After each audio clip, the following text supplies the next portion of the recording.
Hello class 12th.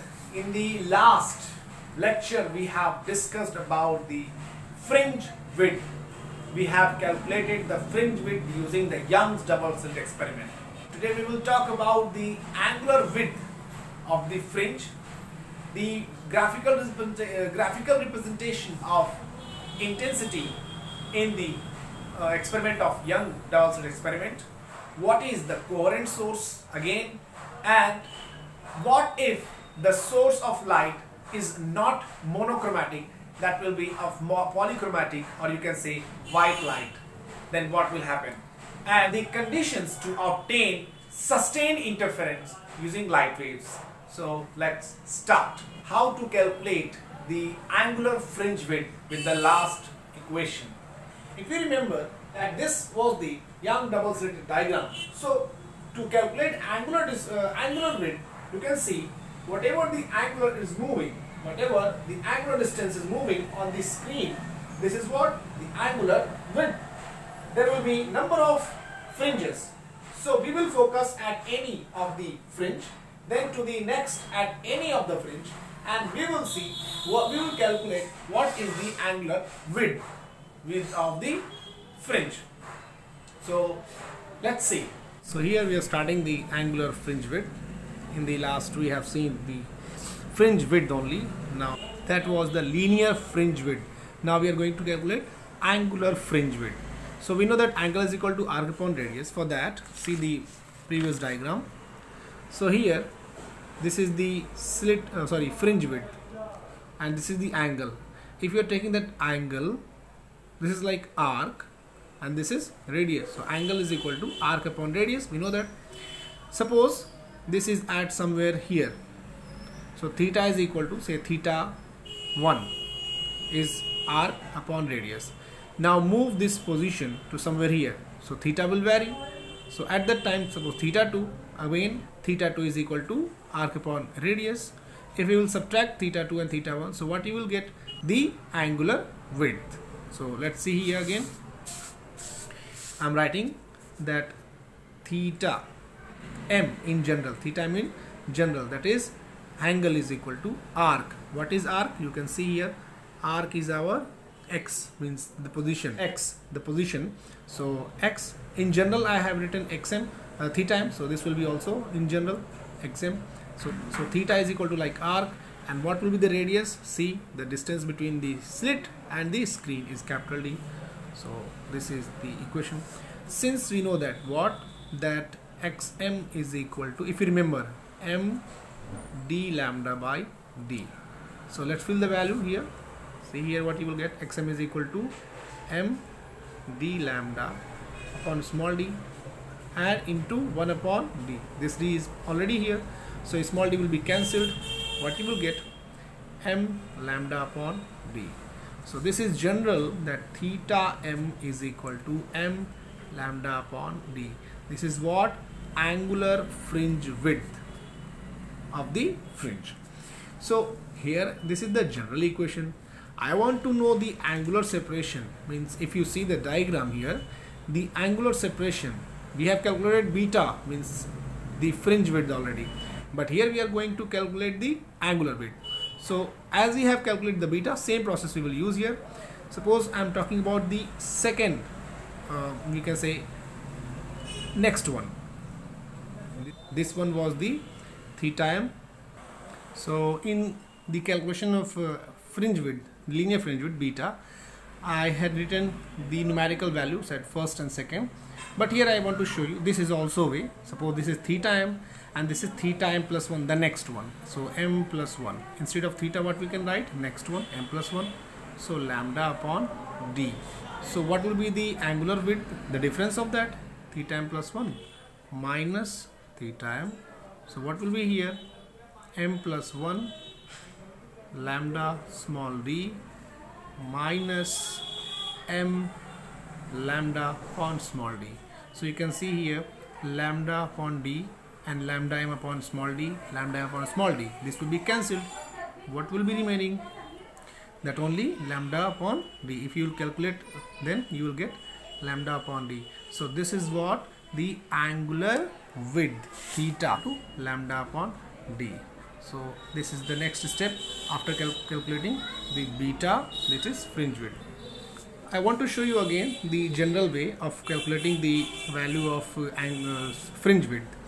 The xm was equal to m d lambda upon small d, and suppose the next position xm plus 1 is equal to m plus 1 d lambda upon small d. If you will subtract it, xm plus 1 minus xm is equal to m plus 1 d lambda upon small d minus m d lambda by small d.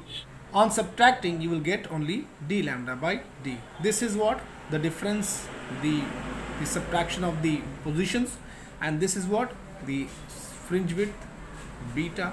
So this is also way, this is in the general way how to calculate the value of fringe width. So I have shown you in general. In the last video I had shown you the numerical value. I think that's not very good for every fringe width. This is the best in general, that beta is equal to that, and same I have shown you for the angular separation also. Next topic is graphical representation of intensity. So it has a double name, that intensity distribution of Young's double slit experiment, or the graphical representation of intensity for Young double slit experiment. See here how it will be. This is the fringe pattern. So on putting it on the paper in the form of graphical, so see here, now see, this will be the pattern in the form of graphs. If you are putting the graphical representation, so this will be the pattern. Why? See this, the width of every pattern is same in the graph, on the screen. The fringe pattern you have seen the fringe width on the screen in the dark and bright fringe. So they all are having the equal width. Same way here also you can see I have drawn properly, but not perfect.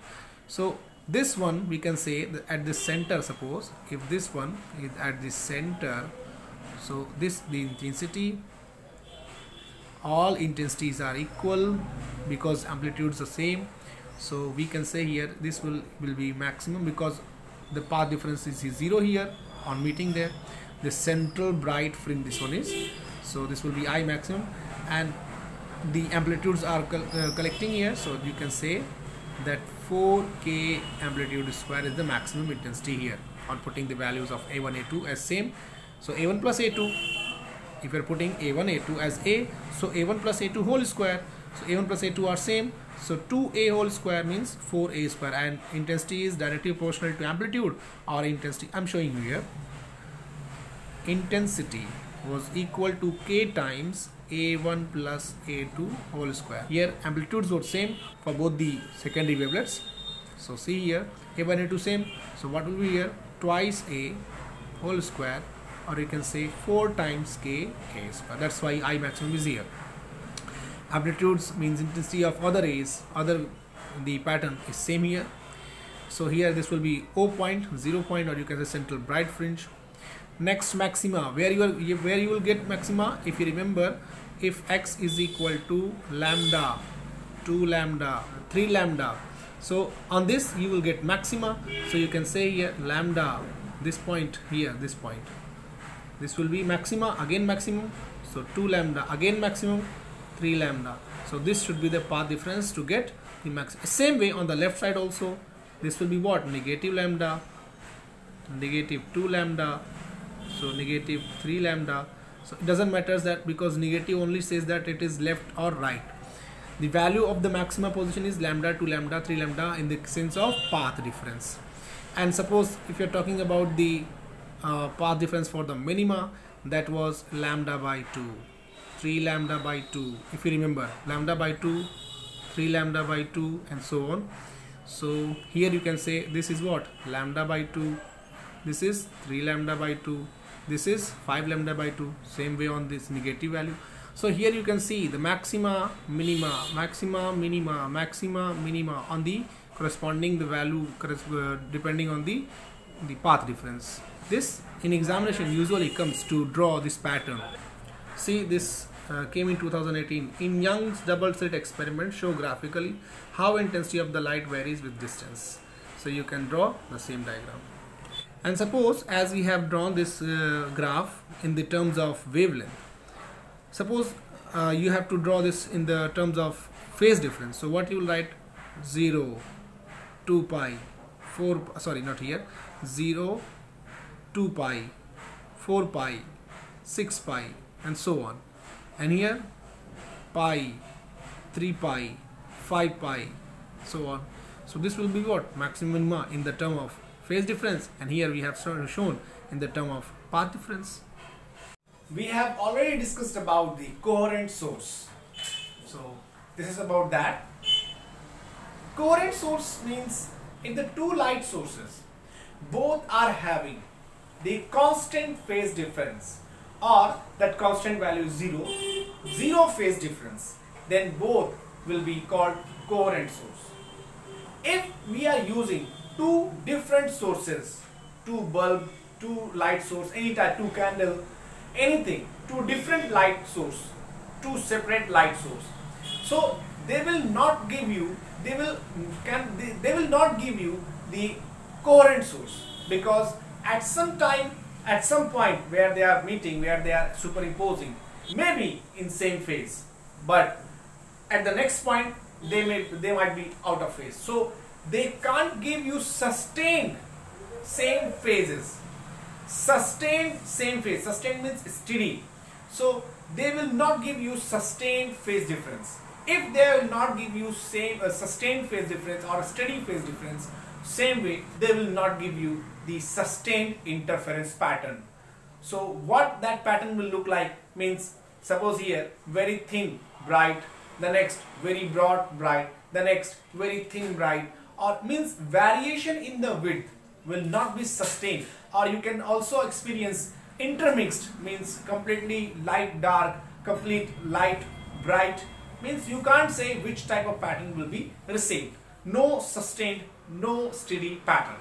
That is why we need the coherent source to perform the interference phenomena. Again, to understand the independent sources which are emitting light, just a little bit in the next chapter this topic is, but I want to introduce here.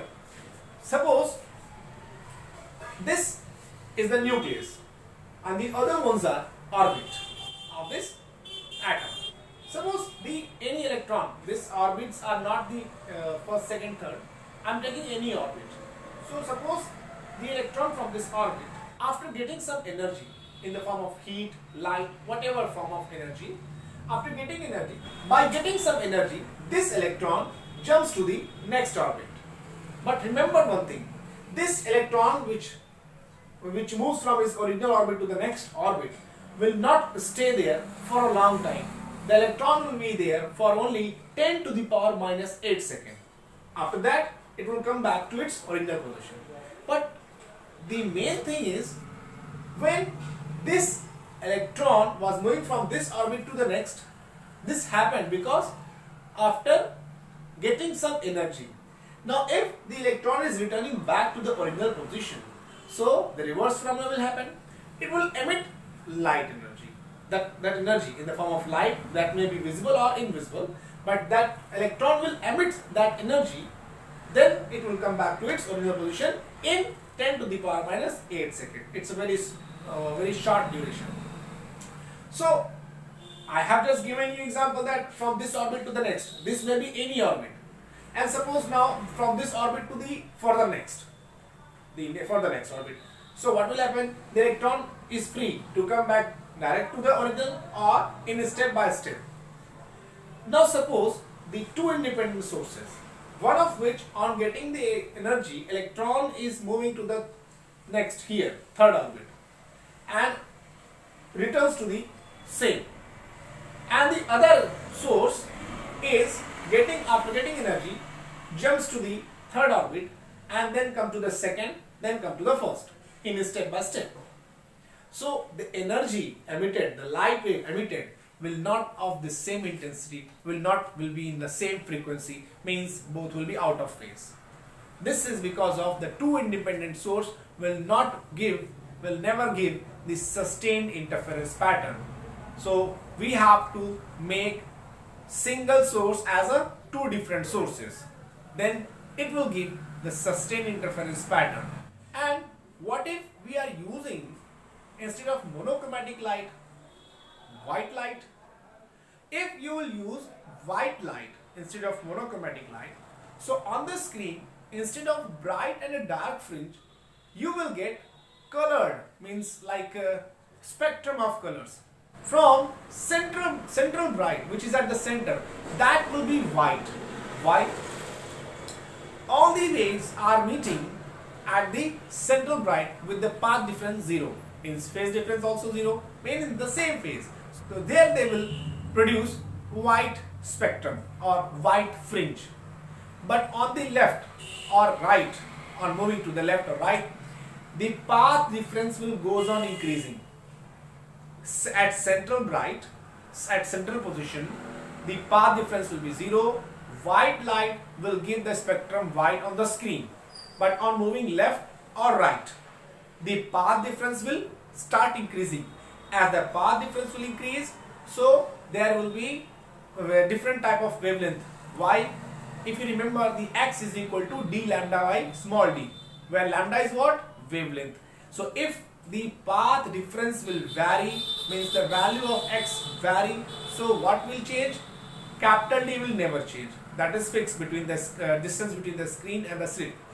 Second thing, small d, the slit width, that's also fixed. So what is the thing that can vary? The wavelength.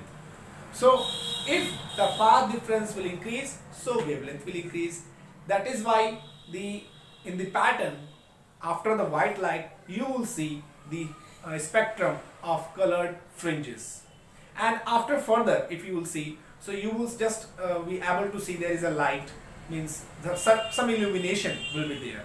So this is the point when you are using white light instead of monochromatic light. So this will be pattern.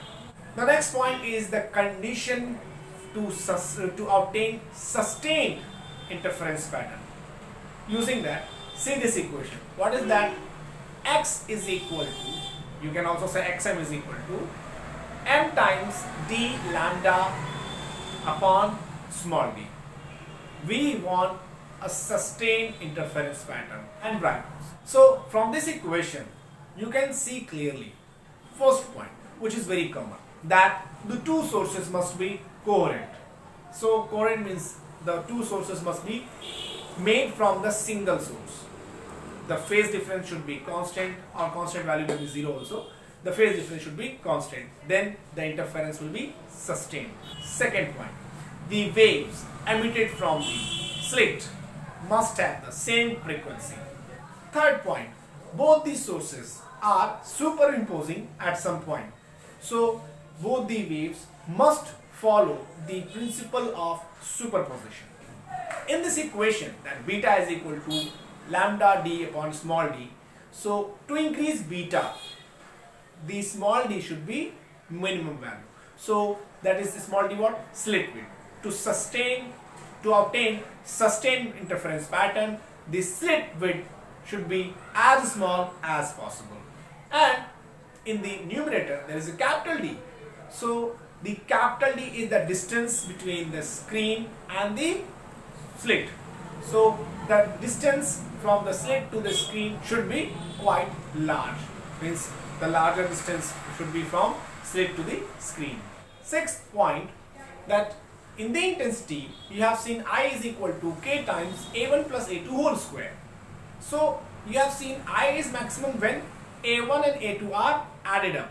And suppose A1 and A2 are equal even, not anyone is lesser than, means suppose A1 is greater than A2, not like that. A2 is greater than A1, not like that. If suppose A1 and A2 both are equal, then the intensity will be maximum.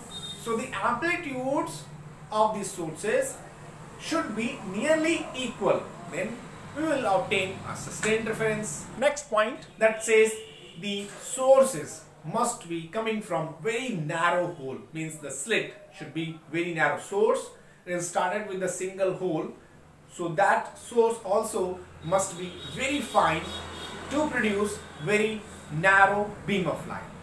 And the last, the light should be monochromatic. Why monochromatic?